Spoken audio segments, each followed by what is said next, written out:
ઇમામ હુસેન રઝીના પવિત્ર બલિદાનની યાદમાં Minhaj interfaith and welfare foundation નલિયાની તરફથી એક વિશાળ રક્તદાન કેમ્પનું આયોજન કરવામાં આવ્યું હતું. કાર્યક્રમમાં ઇમામ હુસેન રઝીના પ્રેમીઓ મોટી સંખ્યામાં ઉમટી પડ્યા હતા અને માનવ સેવા તરીકે રક્તદાન કરી એક જીવંત ઉદાહરણ પૂરું પાડ્યું હતું.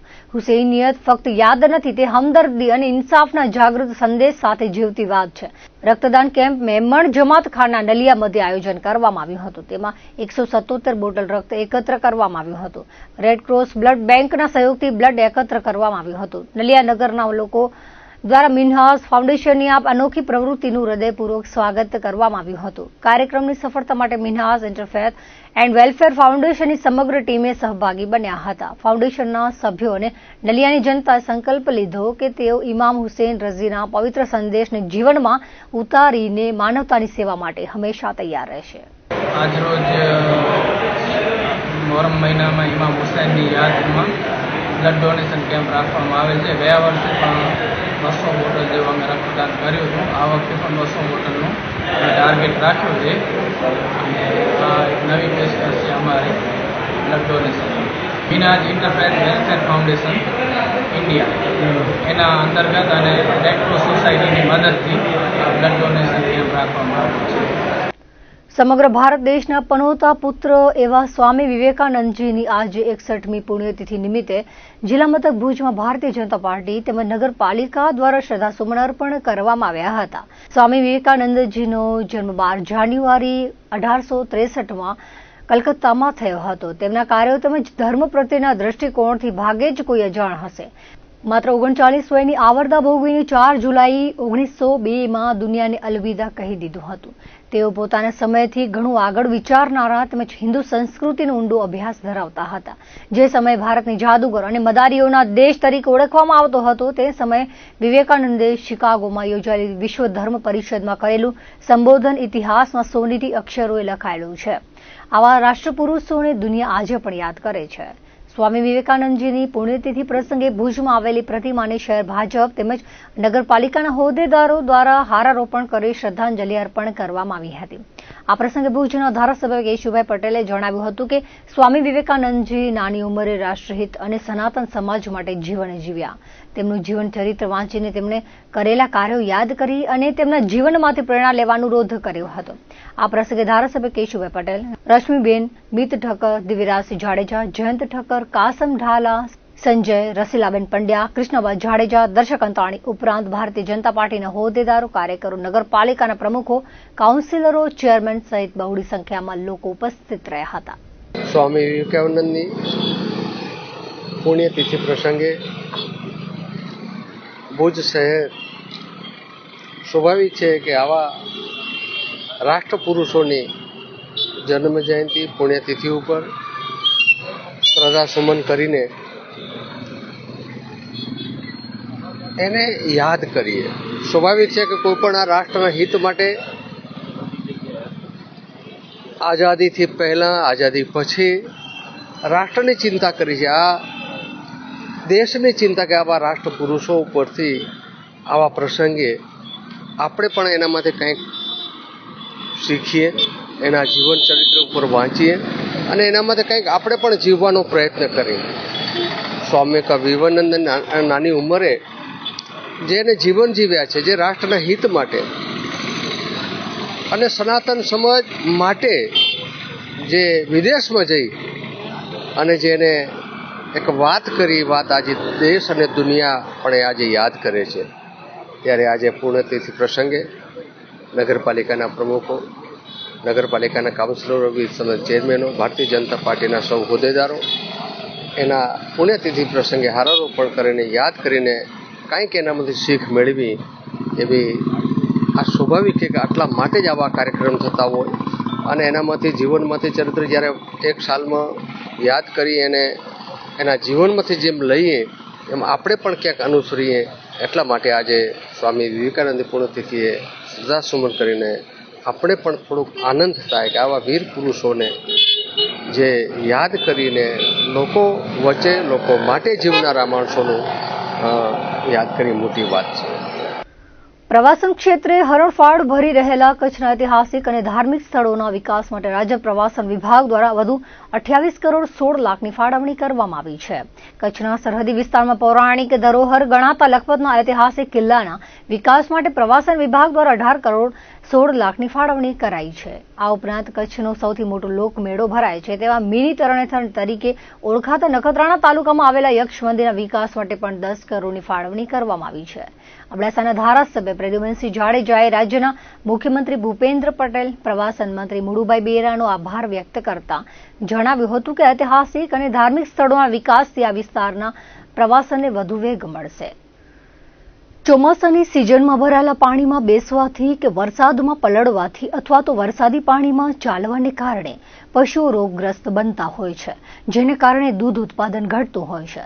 પરિણામે માલધારીઓને નુકસાનીનો સામનો કરવો પડે છે. વળી અમુક રોગની તુરંત સારવાર ન થાય તો તેવા કિસ્સામાં પશુઓના ક્યારેક મૃત્યુ પણ થતા હોય છે. ત્યારે પશુઓ તુરંત રોગમુક્ત બને તે માટે પશુઓને ઝડપથી સ્થળ પર સારવાર મળી રહે તે માટે પશુપાલન વિભાગ દ્વારા દર વર્ષે પશુ આરોગ્ય મેળા યોજવામાં આવે છે. પશુપાલન વિભાગ દ્વારા પશુ આરોગ્ય મેળામાં તબીબો દ્વારા માલધારીઓને ગાય તથા ભેંસ વર્ગના પશુઓની સાથે ઘેટા બકરાની પણ સારવાર કરવામાં આવી રહી છે. છેલ્લા 2 મહિનામાં 15 જેટલા કેમ્પમાં 6590 પશુઓની સારવાર કરવામાં આવી છે, જેમાંથી 559 જેટલા પશુઓને પશુ તબીબો દ્વારા મેડિકલ સારવાર આપવામાં આવી છે, જ્યારે 11 જેટલા પશુઓના વિવિધ પ્રકારના ઓપરેશનો કરવામાં આવ્યા છે. તો 143 જેટલા પશુઓની જાતિ સારવાર પણ આ કેમ્પ દરમિયાન જ કરવામાં આવી હતી, જ્યારે 5877 પશુઓની કૃમિનાશક સારવાર કરવામાં આવી હતી. જિલ્લા પશુપાલન અધિકારી ડોક્ટર એન.ટી. નાથાણીએ જણાવ્યું હતું કે વિભાગ દ્વારા ચોમાસાને ધ્યાને લઈને પશુઓ રોગગ્રસ્ત બન્યા હોય તેવા પશુઓની માલધારીઓને સારવાર અર્થે દૂર સુધી લઈ જવા ન પડે અને સ્થળ પર જ તબીબી સારવાર મળી રહે તે માટે ગામોમાં પશુ આરોગ્ય મેળા યોજવામાં આવી રહ્યા છે, જેમાં પશુ ડોક્ટરોની ટીમ જે તે ગામમાં સ્થળ ઉપર પહોંચીને પશુઓની આરોગ્યની તપાસ કરે છે.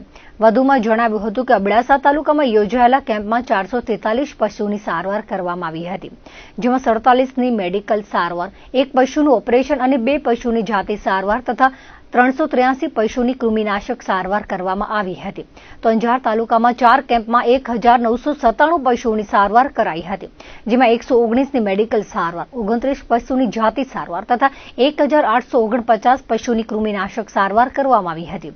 ભચાઉ તાલુકામાં 136 પશુની સારવાર કરાઈ, જેમાં 6 પશુની મેડિકલ સારવાર, 3 પશુના ઓપરેશન, 22 પશુની જાતિ સારવાર તથા 105 પશુની કૃમિનાશક સારવાર કરાઈ હતી. ભુજ તાલુકામાં 1528 પશુઓમાંથી 72 પશુની મેડિકલ સારવાર તથા 456 પશુની કૃમિનાશક સારવાર કરાઈ હતી. ગાંધીધામ તાલુકામાં 556 પશુની તપાસણી કરાઈ હતી, જેમાં 31 પશુની મેડિકલ સારવાર, 27 પશુની જાતિ સારવાર તથા 498 પશુની કૃમિનાશક સારવાર કરાઈ હતી.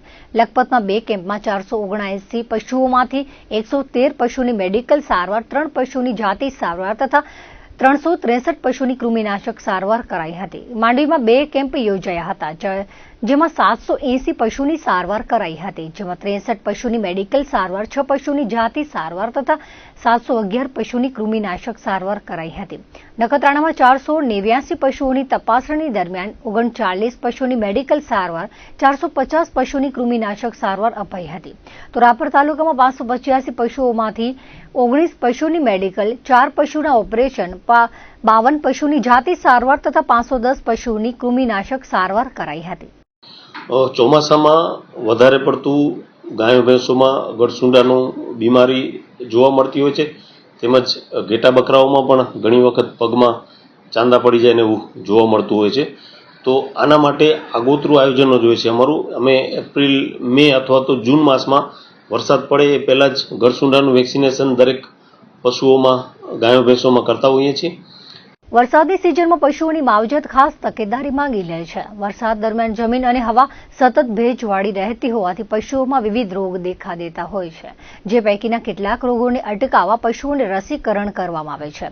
જિલ્લા નાયબ પશુપાલન નિયામક નુરુદ્દીન નાથાણીએ જણાવ્યું હતું કે કચ્છ જિલ્લામાં ચોમાસા પૂર્વે પશુ રસીકરણ ડ્રાઈવ ચલાવવામાં આવી હતી. જિલ્લામાં કુલ 9,50,000 જેટલા પશુઓને રસીકરણ કરવામાં આવ્યું હતું.